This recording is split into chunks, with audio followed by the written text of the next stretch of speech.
with three speakers, and as usual we'll run through the three and then have questions at the end. And the first, I'm glad to say all three of them are here, and the first of them is Dr. Jan Willem Honig, who is a senior lecturer in war studies at King's College London. And he says he'll tell you all about his various publications and distinctions, persuade you all to buy his book on Bosnia or whatever it is. And he's going to talk about reappraising late medieval strategy, the example of the Agincourt campaign. Thanks very much. I'll try and do a little bit of advertising towards the end, that you read my piece and that you download it once a month for the rest of your life, so I go up in the ratings, and that you mention kings in a very positive sense forever after.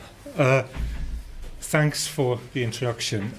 What I wanted to talk about, I really should have retitled my presentation into something a little bit more sexy, and that is the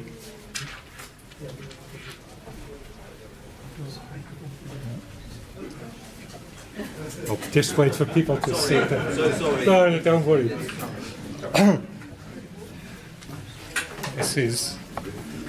It's Saturday morning, so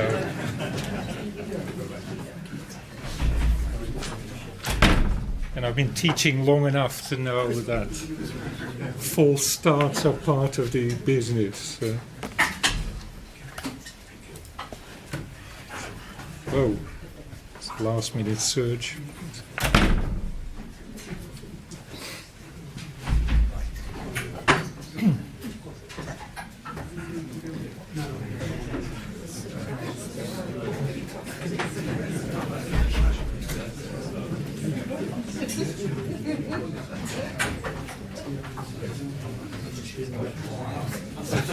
I think there may be 2 or 3 people.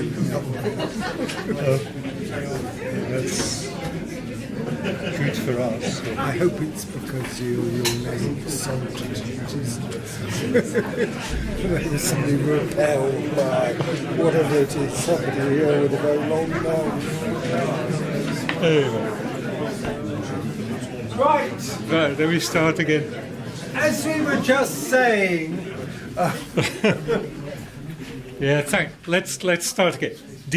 I should have given my presentation a slightly more sexy title, I realise in retrospect, and it should have been really called something along the lines of The Madness of King Henry V.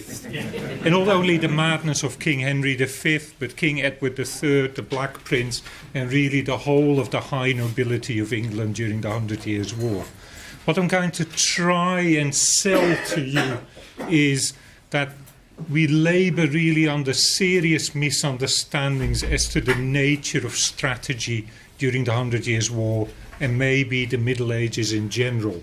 By strategy, I mean the way war is conducted and the framework within which people understand what war is, why they do it, to what end, and how you end up doing it.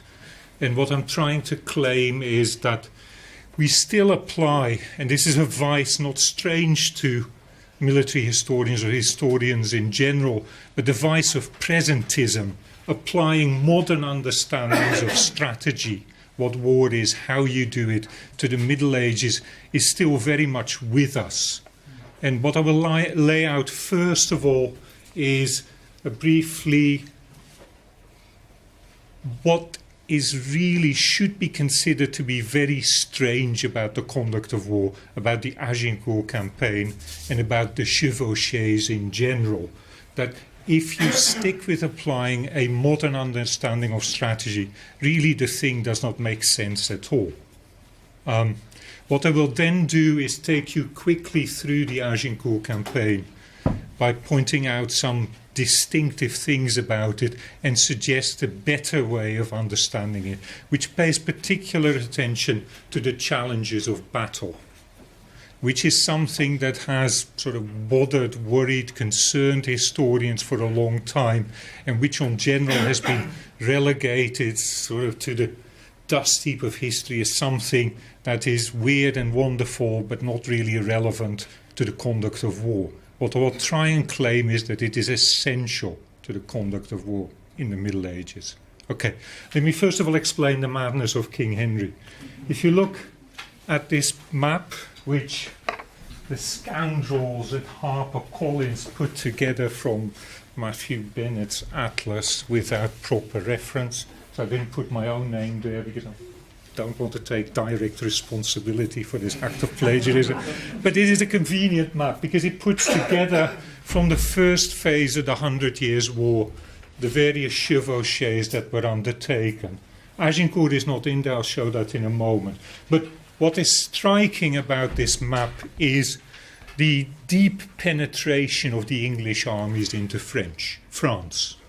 Now, penetration into enemy territory is, as any strategist, any modern general should know, is a hazardous undertaking, which you don't do unless you meet certain preconditions. One is that you're very, very, very strong.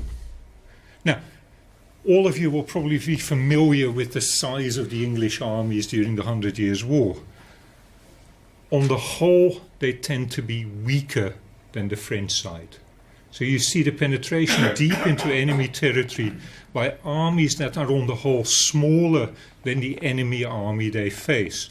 Or, to put it slightly differently, as the generals at the time should have known that they might likely have to face. Like, strategy is about trying to predict what your enemy is likely to do. And you can't really think, as a King of England, knowing what size of armies you can mobilize, that you can't count on the luck that when you land in France, you're going to face a smaller French army. You've got to really calculate it's going to be a big one, a bigger one than yours. So that is the first thing I would point out. That you've got deep penetration in the face of a likely superior enemy. The second thing is that these are invasions not simply of a territory which is contiguous to your own, where you have a line of possible retreat into your own home country. No, these are amphibious operations. They cross a sizable sea, where there is no easy line of retreat. Now, what this adds up to really is that this suggests that the English armies, the English kings conducting chevauchées, open themselves up to a level of vulnerability that should be judged to be irresponsible. It should be judged madness. And if you add to that as well a further thing, that the way they tend to operate is in dispersed mode. The English armies don't stay together, concentrated for the eventuality of running into this superior French army. No, they disperse. They plunder the French countryside. What you see here, a bit fuzzily, is a map which I took from Philippe Contamine's book, which shows you one of the earliest campaigns of the 100 Years' War in northern France, where the line shows you the general direction of the English marching route, but the little dots on the map show you the villages that were plundered by the English army along the march. And what you have is really a sort of lawnmower moving through the French countryside, a zone of about 20 kilometers in width, which is plundered, burned down, destroyed by the English army as it moves along. Now, so if you add this up, you move into a country across the seas with smaller forces, and then you operate in dispersed mode. Which enemy general wouldn't say, wonderful, we've got them, this can't go wrong? Who on the English side shouldn't have said, King Edward, King Henry, this is madness. This is not going to go right. Yeah, we're going to commit, you're going to get us killed. Plus, you're going to put yourself at the head of the army as well, the likelihood surely must be that you'll be captured, or you might even be killed, and it's game over for England. Shouldn't do this. Now, surprisingly, I would say, many historians have tried, not really seem to have engaged with this, well, certainly not in the way I've just presented it to you. They've assumed that this must follow a strategic logic that really is a strategic logic that governs all wars throughout time. Now, I won't bore you with the historiographical debate, but we can maybe go into it in the discussion later about battle seeking, battle avoidance, which has sort of dominated the debate. What I would argue instead is what I think is happening here is a battle seeking strategy. The objective of these chevauchés is indeed to seek battle, but that is a public objective. Privately, the kings of England and the kings of France are trying to avoid battle. The reason for that is, I would argue, is that battle is regarded in the Middle Ages as something special. It is regarded as an ordeal. The Dutch word Urteil, Oordeel, judgment. Battle is regarded as a divine judgment. It is a way of appealing to God to pronounce on whose side he's on. Battle, therefore, is imbued with a very special religious quality that people at the time, and you've got to accept, and Ian Mortimer has, I think, explained quite well in his book on 1415, by showing that Henry goes to church how many times a day? Quite a few times a day. That religion is a major part of the experience of the world in the Middle Ages. So to dismiss this idea that religion doesn't really play any part in this, and this is really governed by the iron laws of war and strategy as they apply throughout the ages, supposedly, is really, I would argue, a mistake. Religion has to be brought into this. The idea that battle, that war, is a process of litigation, not a continuation of politics by other means, as Clausewitz says, but a continuation of justice, the search for justice by other means that battle is really a place where the court resides, where judgment can be found as to who is right and who is wrong.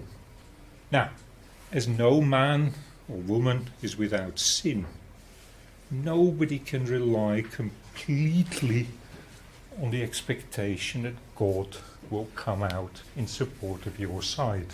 There is a level of uncertainty about the outcome of battle that you may be convinced, you should be convinced if you're Henry or if you're the King of France, of the justice of your cause. But whether God will really confirm that your cause is just is not necessarily certain. God moves in mysterious ways. The sons of the fathers, to make it worse, are visited upon the sons. You never quite know. However, a good king pursues his cause with full belief in the justice of it, and therefore pursues it in a way that seeks battle. You want to have it out with your opponent, but at the same time you don't want to run that risk. Now, this means that you get a very curious, peculiar dynamic, a strategic dynamic that is very different from modern warfare. But what you try to do is very straightforward. You try and find the enemy army, you destroy it. If the enemy army is destroyed, your opponent becomes defenseless. You can impose your will upon him. That is not the way it works here. The regulating principle here is not as violence, but the regulating principle is this combination of the search for justice and fear. Fear of the decision. But you can't let on that you're afraid, that you doubt your case. So you play this game, and it is a very serious game at that, of doing all these things that show that you want battle. But you know your enemy is as afraid as you are of fighting this battle, and he will play this very serious game along with you. That is the basic mechanism, I would argue, that makes it possible for the kings of England to get away with this madness. That you operate with inferior numbers, deep in enemy territory, far away from your own home country. Because you know that the King of France isn't going to do the thing that he should obviously do. When you operate in dispersed mode, you just pick them off, little group by little group. And remember also that operational security in these days is terrible. Yeah? You know where the English are. By day, you can see the smoke of all these burning villages. By night, you can see the fire. So you, as the French army, only have to move towards the fire.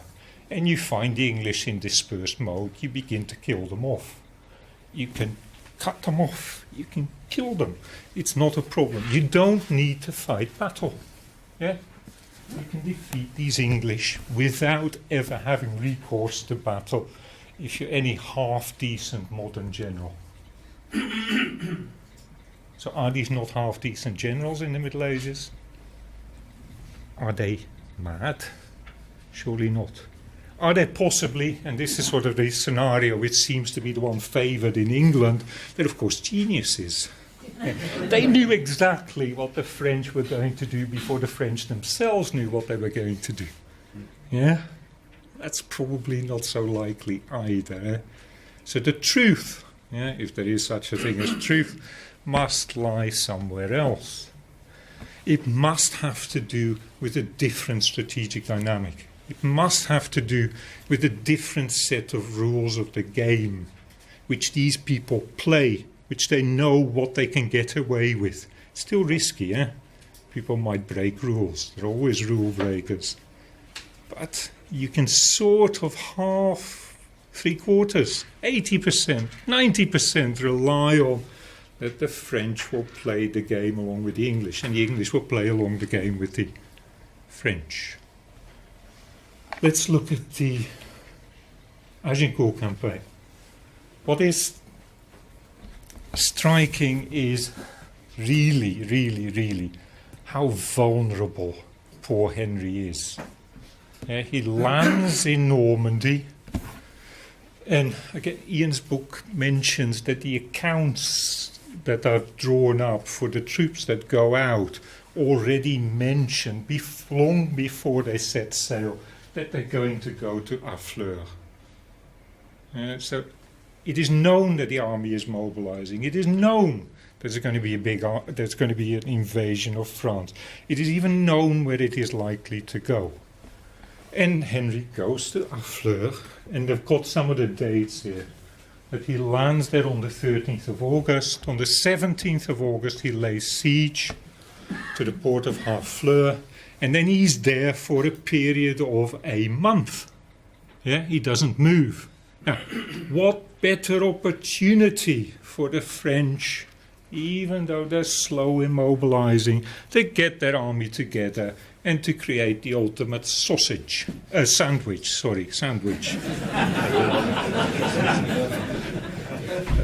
Although you can sort of see it as a sausage as well. It's Henry being squeezed out to sea. The ultimate sandwich where you've got the town of Harfleur, the besieging English army, and then a relieving and arriving French army. Doesn't happen. Yeah, the French mobilize. They're fairly close by in Rouen, but they don't do anything. Then, to make matters even weirder, after a month on the 17th, the Tuesday negotiations for surrender begin. The town doesn't want to hang on any longer. Now, those negotiations, I can't go into detail because the time doesn't permit, but the negotiations are peculiar. And the peculiarities, first and foremost, are that after a bit of bargaining, a deal is struck that the French are allowed to send emissaries to the Dauphin with the French army in Rouen, asking to be relieved by battle by the Sunday. And if that relief by battle does not come by Sunday, then they will surrender. And they will put their lives in the hands of Henry. Henry consents to that. This is standard practice in siege warfare, before and after. Now, this again is one of those things you don't do. You're going to tell your opponent, listen, we're going to be here absolutely definitely for the next 5 days. We're going to wait for you to undertake a relief effort. There's no surprise in that. That's bad. That's bad. But that is what happens. The relief effort doesn't materialize. Therefore, the town surrenders. And there are important legal aspects to this. The town, if it surrenders without permission, as without this kind of deal, you become traitors to the French cause and you have a problem. If you don't surrender to Henry and he takes the town by storm, he will put it to the sack, which is not a good option either. So there is again a dynamic here on a lower strategic operational level that sets out quite clear rules and procedures for how you negotiate the difficulties in coming at an outcome that is mutually advantageous. Town is taken, and then Henry sends out the first challenge to battle to the king, to the Dauphin, for personal combat. Now, historians deride that sort of thing. Personal combat? Who in his right mind would think that sort of thing is going to happen? And indeed, there are very, very few examples, although there are many examples of these challenges, very few examples of this actually happening in fact. But it is a clearly, I would argue, a clearly, very carefully calculated gambit on the part of Henry to show he's willing to go for the decisive battle, the moment of deciding in front of God who's right and who's wrong. But he offers the personal combat, not what are the other options that are common at the time, a combat between 30, 50, 100 of the best men of both sides, or a full battle between the two sides. Because he knows what the King of France, the Dauphin, is going to do. He's going to wriggle in his seat. Am I going to accept this one and fight Henry? Well, personally, it's risky. That is risky. Henry knows, therefore, that the Dauphin is likely not to accept this. But the Dauphin can legitimately not accept it by arguing that this is only a challenge to personal combat. Of course, if he challenged me to a battle, that would be different. And we're not aware of what the response of the Dauphin actually is, that it may be possible that he ignored it. What Henry also announces in that challenge is that he'll be at Harfleur for another 8 days. Yeah? And if you publicly commit yourself to your opponent, you're going to be there for 8 days, you're not going to give him the public relations benefit of them moving off. He's got to stay there for the 8 days. There's another period of time that the French army has an opportunity to do what any half-decent modern general would do. Go get them, kill them. Yeah? Doesn't happen. And then after the 8 days, Henry marches north. He goes along the coast, which seems to offer him some flank security. He's not as daring. Edward takes a while. He's not daring in the beginning, the top one. He just goes across the border and dashes out again in 1339, I think, or 40, whatever. But later on he gets more daring and you get these really huge ones, and you get the 1346 one that goes to Paris and then dashes off. I could talk about that, but this is the Agincourt conference. But the challenges of battle there are really, really, really important and telling as to the dynamics of the thing. Henry is quite careful. Goes along the coast, goes quite fast. There's quite a bit of debate amongst English historians of whether he plundered or not. But the English historians, of course, favour that he didn't because he was a decent guy, where the likelihood of the English army not plundering is very small. Be that as it may, it does operate in dispersed mode, because they've got thousands and thousands and thousands of horses with them. Horses need forage. Forage cannot be carried by the horse itself. It needs to be gotten from the surrounding countryside. And I've got, you can ask me at the formula, but the English army has to operate in quite a dispersed mode, simply for the fact of foraging the horses along the way. Now, you all know he comes to the Somme, can't cross, he goes inland, and then, I need to get my details right, because I'm sometimes not very good at the details. There is no challenge to battle while he begins to move inland. The challenge to battle from the French arrives the moment the English army is across the Somme. The timing, I would argue, matters. Okay? Because if you challenge them here, it's likely you'll have to stick to the challenge and do the battle. Once they're across the Somme, you create again an opportunity for the English to move out of the way, do you the service of not having the decisive battle while you scored a point because you asked for one. You sent out the challenge. The challenge, I'm running out of time, so I could quote from the document, because it's the wording is extremely important in that it offers opportunities for Henry to get out of it and to draw the short straw.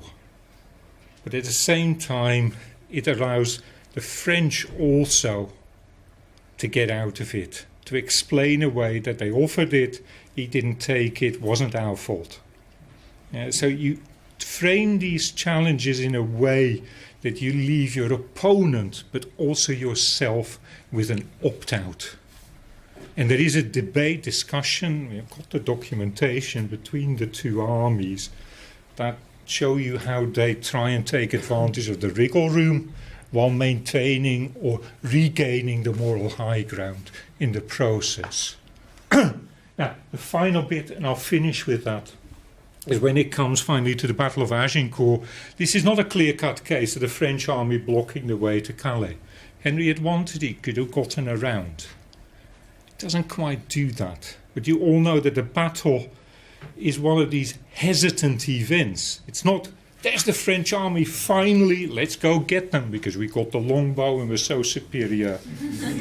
We'll teach the French yet another lesson they will never forget. It doesn't work like that. There is hesitation on both sides. They array their forces opposite. Nothing happens.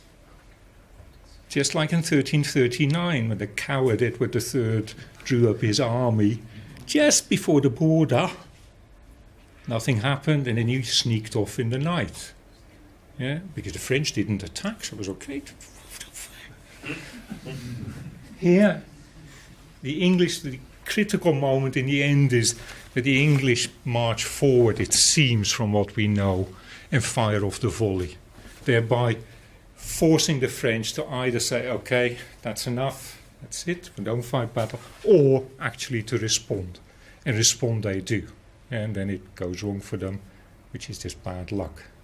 Yeah, not foreordained at all. But again, so to summarize in 2 sentences, what I suggest to you that in order to explain the chevauchés, but I think the argument can be extended to other forms of warfare as well.